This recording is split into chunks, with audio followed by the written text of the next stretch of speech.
akhuluma ngomuntu omnyama. If indeed she was describing me, my lord, she would not have mentioned somebody of dark complexion. Ngoba nje ngimhlophe isidalo nje. Because I'm light in complexion naturally. Please understand the weight of what you're about to see. Gininda's landmark blunder, the moment the state's case cracked because a brigadier disregarded first-hand witness descriptions and built his suspect list on convenience instead of evidence. Zandi Kumalo, nicknamed Mapapola, gave clear, specific descriptions. Tall, very dark dreadlocks for the first intruder, and extremely light, almost albino light for the second intruder. Gininda ignored both. He swapped the complexions, swapped the heights, swapped the roles. And today, that mismatch sat in court like a ticking bomb. The tension was brutal. Even Baloy was scratching his head, visibly struggling to reconcile the state's version with the witness's actual words. This wasn't a small oversight. It was a structural failure, and it threatens the entire state narrative. Let's dive in. There is also Ms. Zandi Kumalo's affidavit that was handed in as an exhibit here. That was exhibit P2. Khona futhi ke enye affidavit ke eyenza ke uyena ke uMs Zandi Kumalo le yafaka njengobufakazi la enkantolo ke ibizwa ukuthi ke exhibit P2.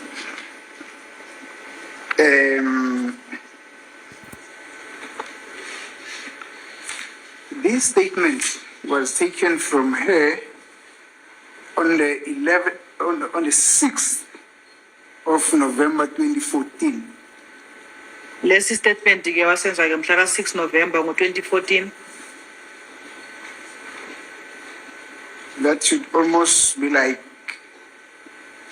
10 days after the incident, from 26 October 2014 to 6 November 2014, it's 10 days, not so. Statement lesike singasho ukuthi ezeke emva kwensuku eziyishumi kwenzekile konke lokho ngoba ubheka suka la 26 October ngo2014 kuze ku6 kaNovember 2014 lokho ke ngahle kube 10 days kunjalo. Plus minus, actually 14 days. I think it's 14 days. Uthi umeli ke ngaba 14 days. Not so. Kunjalo.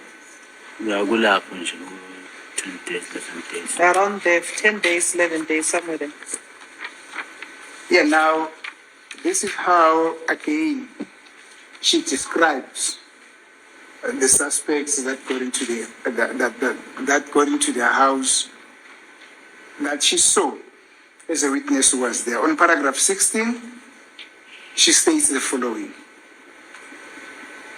Uyachaza ke uMzandi Khumalo ke lapho paragraph 16 ke enike incazelo yalabantu laba ke abangena ngalolu siku incazelo yakhe le landelayo ithini.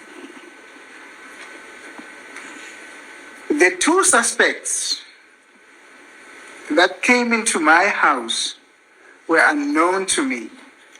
Uthi ke abasola lababili abangena ke emzini wami ke bekwabantu engabazi. The first suspect I am referring to had dreadlocks, dark in complexion, had no marks on the face. Oqala ke umsola ke lonku engimchazayo manje ke unama dreadlocks futhi ke ubemnyama futhi ke anganayo imigcabo ebusweni. Had a glowy, shiny skin. Unobuso nje phela obucwebezelayo nje. Cheekbone and facial contours. What is that, Mr. Minister? Right. I think these contours is what Mr. Twala referred to as Como. I don't know what is Como. Maybe Advocate Mshololo can assist us because I think this is a Pew Zulu with Mr. Numalo. May I request an indulgence because we want to assist the court again, what are contours. But Mr. Twala said, is it Como? Ingane uthwala ke uyethi makatolika le gama le contours what is Como. I wonder if Advocate Numalo or Advocate Mshololo can assist us.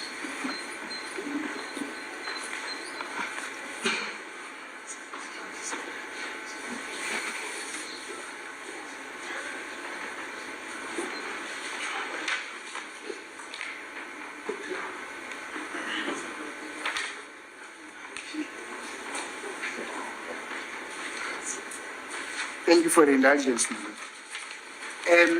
I'm told that these facial contours are these cheekbones here.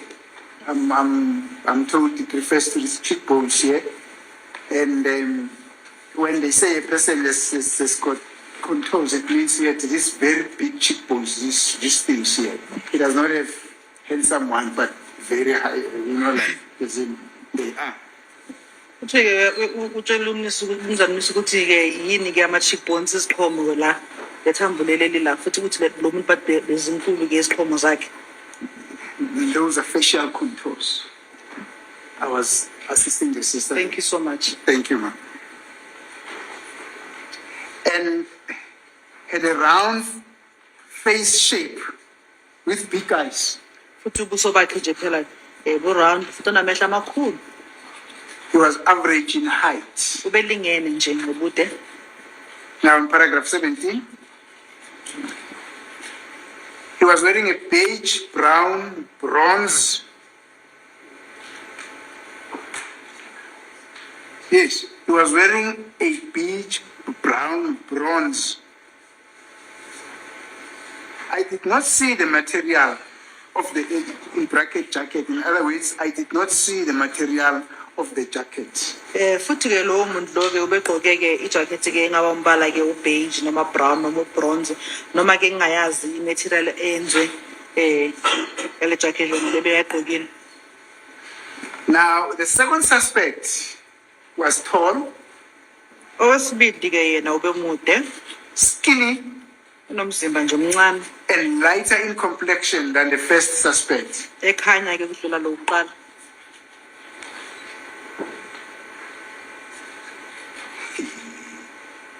The first suspect was wearing black and brown small Scotch hat. Okokuqala ke umsolo xa ubegqoke ke ilona isigqoko ke singaba mnyama nobu brown. The hat was later found in the kitchen Leso sigqoko ke satholakala ke ekitchen and was handed over to the police. sanikezelwa ke emaphoyiseni. Thank you. That is the description here of Zandile Khumalo. Iyona ke incazelo ke eyanikezwa yini Zandile Khumalo echaza ke lawo bantu abangena. Were you following as I was describing this suspect? Ulokulandela ngale nkathi ke ngikunikeza incazelo abayinikezele ngofakazi. Yebo ngiyalandela. Yes. Do you have any comment, Mr. Khona ke mhlawumbe ufuna ukusho kulokho. Hayi umuntu abambona lo endlini hayi mina. That is the person that they saw in their house, which is not me. Angikho mnyama.